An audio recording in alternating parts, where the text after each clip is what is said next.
Naija pipo don bring ogbonge Bishop news story. My name na Neyi. The House of Representatives on Wednesday, July 19, 2023 don reject the motion to stop the increase of price of fuel or to take am back from 617 naira per litre to 537 naira per litre.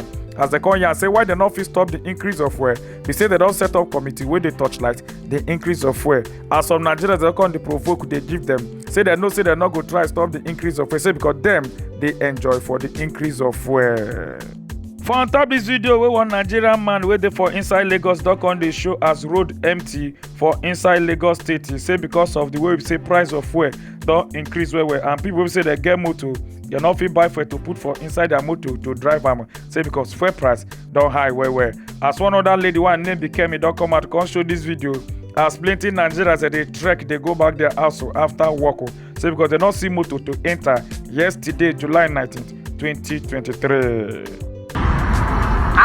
ẹ wo ọ̀nà kẹjà tí ó dọ̀bù máa ń pọ̀ sí rẹpẹtẹ tẹ́lẹ̀ ẹ wo ọ̀nà kẹjà bó ṣe ń lọ gẹ́rẹ́gẹ́ aṣíwájú Bọ́lá Ahmed Tinubu thank you sir ìgbà yín rọ̀ wá lọ́rùn sir ẹ wo ọ̀nà kẹjà kò sí òdọ̀pù mọ́ lẹ́kọ̀ọ́ aṣíwájú president thank you sir.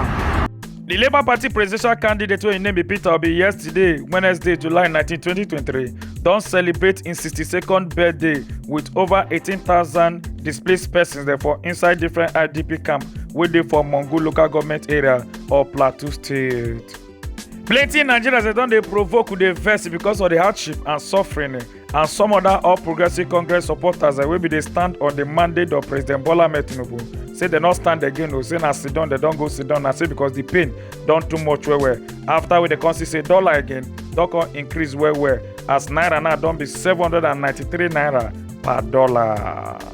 One lady don come show her house help on top this video wey be say she just employ as a house help come go the piece they put for inside couple for inside their kitchen wey be say she won't use the piece use and take cook for the oga family. As the lady come dey beg Nigerians say make they dey very careful. They know the kind of house help wey they go to employ.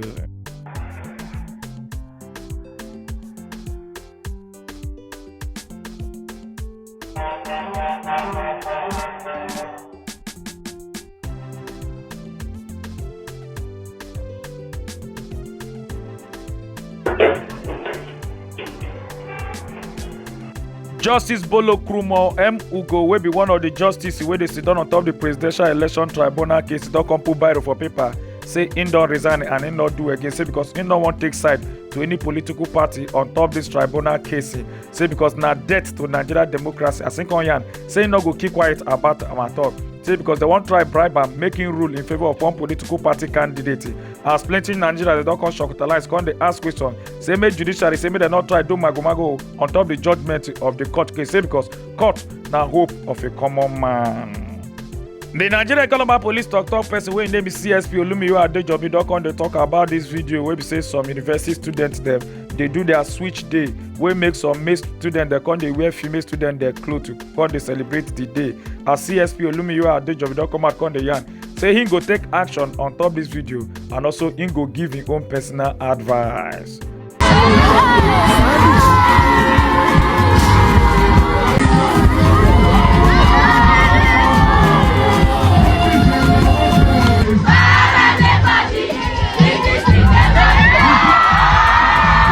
Udu people for inside Delta State don dey thank God after one ship almost jam the bridge wey dey for inside Delta State. But just as the ship wan almost take jam the bridge, na so the ship come match brake come stop.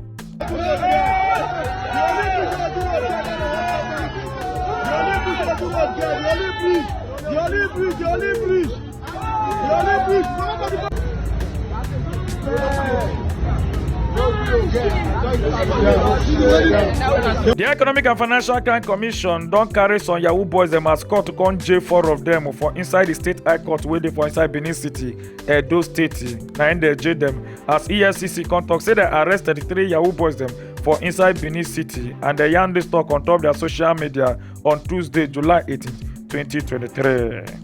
Now be small gbege happen on Tuesday, July 18, 2023 for inside Kuba Chikakore Bridge as flood carry one Okada man with the Okada take go because the Okada man not get patient to wait make the flood come down before he go drive pass. Na so the flood come carry the Okada man take go and this gbege happen for inside Abuja after we heavy rain fall.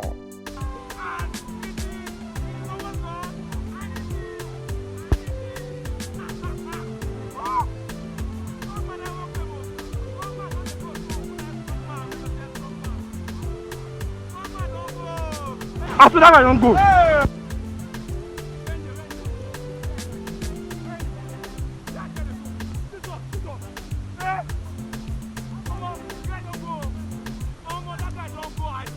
For on top this video, we one lady come dey explain wetin happen for inside club where she go as she put her phone come dey try dey dance. Na so one man come wan try dance with her and she no gree. Na so the man come for one of her drink wey dey for their table, come purposely come put something for inside the other drink, but she no come drink the drink wey dey for inside the other glass cup.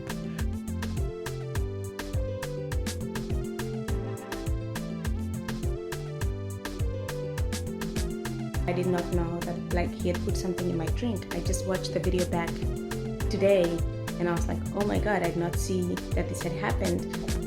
After we heavy rain fall for inside Victoria, Cameroon, flood don come carry one hospital on Tuesday, July 19, 2023. As the nurse dem come dey enter inside the water wey almost reach their knee, go dey treat the patient dem wey dey on top bed. Look at the patient. That's still very beautiful. I said, take video fire back. That one don't fast me. Look at where water is. And the tissue is here still giving drugs. Uganda Ikaloba police officers they don arrest one Israeli man as the Israeli man come confess give police people they say true say na him kpai him wife come throw him dead body take put for inside soccer wey pity. As he say because him wife dey knack kpekus with other men after only don do DNA test. Come see say the pikin wey be say him wife born take give am say no be him be the papa of the 6-month-old daughter. And the Israeli man name na Reid Waited 58 years old while the wife name na Monica Nabukenya 26 years old. And on Sunday July 16, 2023, na Ikaloba police arrest the Israeli man. Yes, na Bishop News O'Clock. My name na Nehi. Make una enjoy your day.